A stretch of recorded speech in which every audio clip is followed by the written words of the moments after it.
Welcome back, everyone. In a bit of a change of pace from the normal type of thing that I talk about around here, today I'm going to be going through my dividend portfolio. Well, the top 11, actually. Why 11? Well, because not everything has to be 10. I don't know. Um, so as a bit of a warning before I start, most of these are Canadian, and well, most aren't really what you'd expect to find in a dividend portfolio. So obviously, I own all the stocks mentioned today, but that doesn't make it investment advice, never does. And one of the reasons why I always say just because I own a stock does not make it right for everyone is because of tax purposes. And today I felt that I should highlight that because, different ones of these companies have different tax consequences in the distributions they make. And also, depending on where you are, um, dividends can have different tax consequences. So just be aware. So as you're about to see, I basically fail as a traditional dividend investor. The yield on my portfolio is not very high, and even on these stocks, most of them, the yield isn't very high. That said, here are my portfolio ranked based on how much they pay me every month, quarter, whatever. And I would like to point out, and one of the things that I do look for in dividend stocks are companies that can grow their dividends. So I will point out how some of these companies have changed slash increased the dividend in a few or more years since I've owned them. Because the goal for me and for my dividend thought process is to eventually have very high yield based on the cost of me purchasing the shares, not necessarily to have that day one. So let's start with a note slash honorable mention, and that is Arch Resources. It pays a variable dividend, so while it doesn't appear on the list, it may, by the end of the year, technically be in the about 5 to 7 spot, based on where their cash flows could be, where the dividend could be, by my estimation. But seeing as this is basically, this list will be annualized pace of current dividend paying stocks, and the cutoff is 2%. So if something doesn't pay me more than 2% of my dividend income, it won't show up here. So that's actually why there are 11 and not 10. Anyway, this is also just the taxable account, simply because that's how I made my spreadsheet. Doesn't change much, wouldn't change too much if I did all accounts. So in the 11th spot, we have Martinrea International. Now this is a newer position, and currently the stock yields just over 2%, but in terms of my portfolio, it yields around 2.7%. So as I said, I've had it for a few months now, so not really time for much change. I do have optimistic expectations for the company, maybe for the dividend, maybe not, but I think that it's going to be a turnaround year after having a rough last 12 months with the chip shortage. So next up is the other auto parts company, Linamar. So I've held Linamar for approximately 2 years now, with some additions in the middle. But when I first bought Linamar, their dividend was 48 cents a share. And today, they pay 80 cents a share. So they've increased it by 67% over the 2 years. And well, unfortunately, it still only yields 1.39%. But for me, it pays out 3% of my dividend income. And the interesting thing that I like about Linamar is, even though it's a low yield of 1.39%, their payout ratio is very low. So in theory, they could 10x their dividend. Now I'm happy they aren't, because they are using that money effectively to grow or buy back shares at this, in my opinion, undervalued price. At number 9, we have Geodrill. Now, this is another company with a very low payout ratio, but Geodrill has recently tripled their dividend from 2 cents a share to 6 cents a share. And that's since I've been a shareholder, because I believe they were just starting their first dividend when I first bought shares. Now, the interesting thing about this one for Canadians out there is this is not an eligible dividend because the company is not a Canadian company. So that has different tax consequences than a Canadian owning a Canadian company paying an eligible dividend. Just something to note. Anyway, today the stock yields 2.31%, and this, in terms of the dividends that it pays me, is 3.1% of my account's dividend income. Eighth on the list, well, fourth, however you want to count it, number 8 is AECON Group. And so while the performance of this construction company has not been great since it's been in my portfolio, leaves a bit to be desired with total return, which is still negative. Pick up the pace, AECON. They have increased their dividend from 70 to 74 cents, and today they yield 4.36%. So it's not the end of the world sitting on them, because they are growing the yield and growing the company and paying out a nice clip to wait. For me, it accounts for just under 5%, so 4.8% of my dividend income. At number 7, we have Dynacor, which is not actually a gold mining company. It's a gold milling company. But anyway, Dynacor Gold Mines. So at the time of my first purchase, I think Dynacor paid a 4-cent per share dividend, and at subsequent purchases, 6-cent per share dividend. And today it pays 10 cents a share. So that's 150% increase in probably about 3 years since I've owned the stock.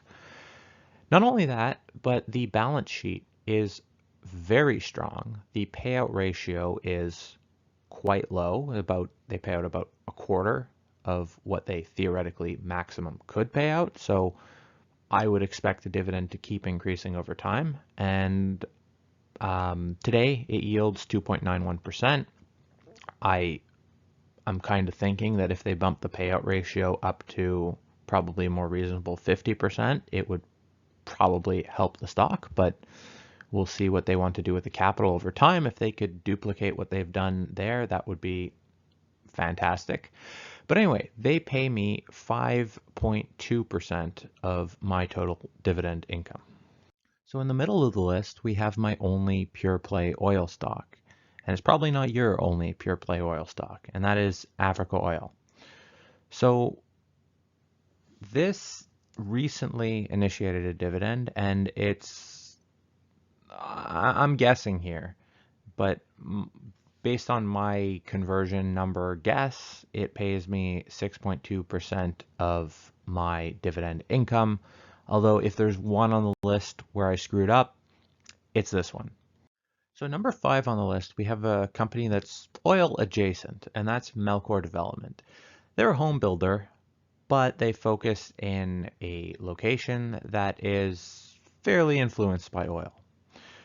Now, when I bought Melcor 2 years ago, they paid a 32-cent per share annualized at that time dividend. Today, it is 56 cents per share annualized at this pace. So that's a 75% increase. And the payout ratio is moderate, so it's not at all stressed, but I don't know how much more dividend increases versus other capital uses they will be doing. The yield is 3.3% for the company, and they pay me about 9.3% of my dividend income. So number 4, we have Brookfield Infrastructure. Now this is the first of the non-dividend dividend payers. This is an MLP, which means they pay out a higher percentage of their cash flow, and they pay out from cash flow, not after tax profits. But BIP tries to raise their dividend a moderate amount each year. They target 5 to 9%, and they're an infrastructure play. So, but the point is, the tax consequences on this type of investment are different from an eligible dividend. Some of it's favorable, some of it is not, but it's it's different. Their payout ratio is a bit higher than anything we've seen on the list so far at about 70%. And the yield on this investment or this stock at this time on the common units is about 3.45%. This amounts to about 10% of my stock-related income. So number 3 on the list, we have Dream Impact Trust. Now, this is an interesting one because its current yield at 6.5% is not actually sustainable at today or in the past. However, they are building, and I mean that literally, they are building an asset base to make this yield sustainable because they're kind of transitioning from a different type of vehicle to a impact investment trust. So on the question of why do I own it? Well, do I want my investments to do good in the world? Yes, I would definitely prefer that. Is that why I own this? Not entirely. I think that the assets, the portfolio is cheap at the current share price given where it should be in a few years. However, where it gets priced in a few years, I have no idea. Will it be priced close to what I believe the intrinsic value is? Maybe. Will it be here or lower? Maybe. But if they can execute, it is cheap here. So the yield is 6.5%, but this accounts for just over 11.2% of my equity-related income. But I should note again that this isn't a dividend. It is actually a return of capital, which means that it's not taxed as dividend income. It reduces your cost basis, and so it's more favorably, at least in the near term. But again, this is only the case because I'm Canadian living in Canada. I'm not a tax expert. You should really recognize that.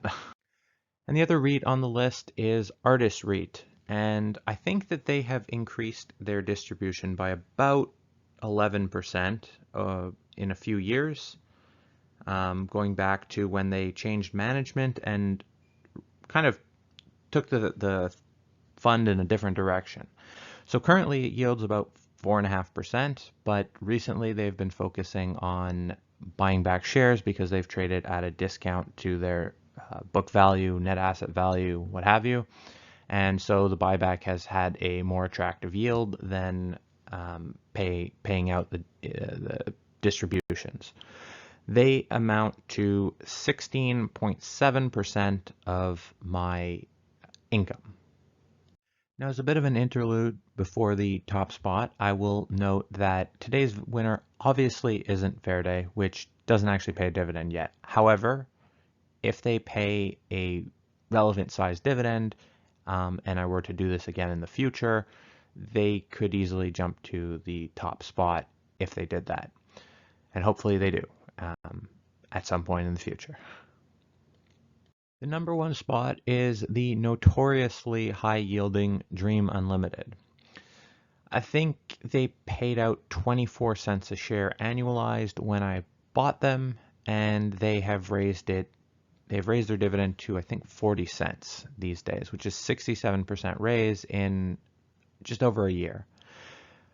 Honestly, I wasn't actually that happy that they were raising their dividend. I mean, don't get me wrong, it's fine, it's not a problem, but I was perfectly happy letting them keep putting the money to work at a Berkshire-like pace.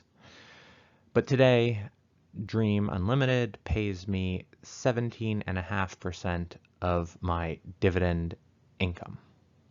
And here is me at a slightly later date copy pasting from my spreadsheet here. I hope the numbers are the same. If they're not, try not to embarrass me too much. But here is a look at the leaderboard, I guess. Well, that's all for today. Thanks for watching, everyone. I hope you enjoyed. And until next time, have a great day.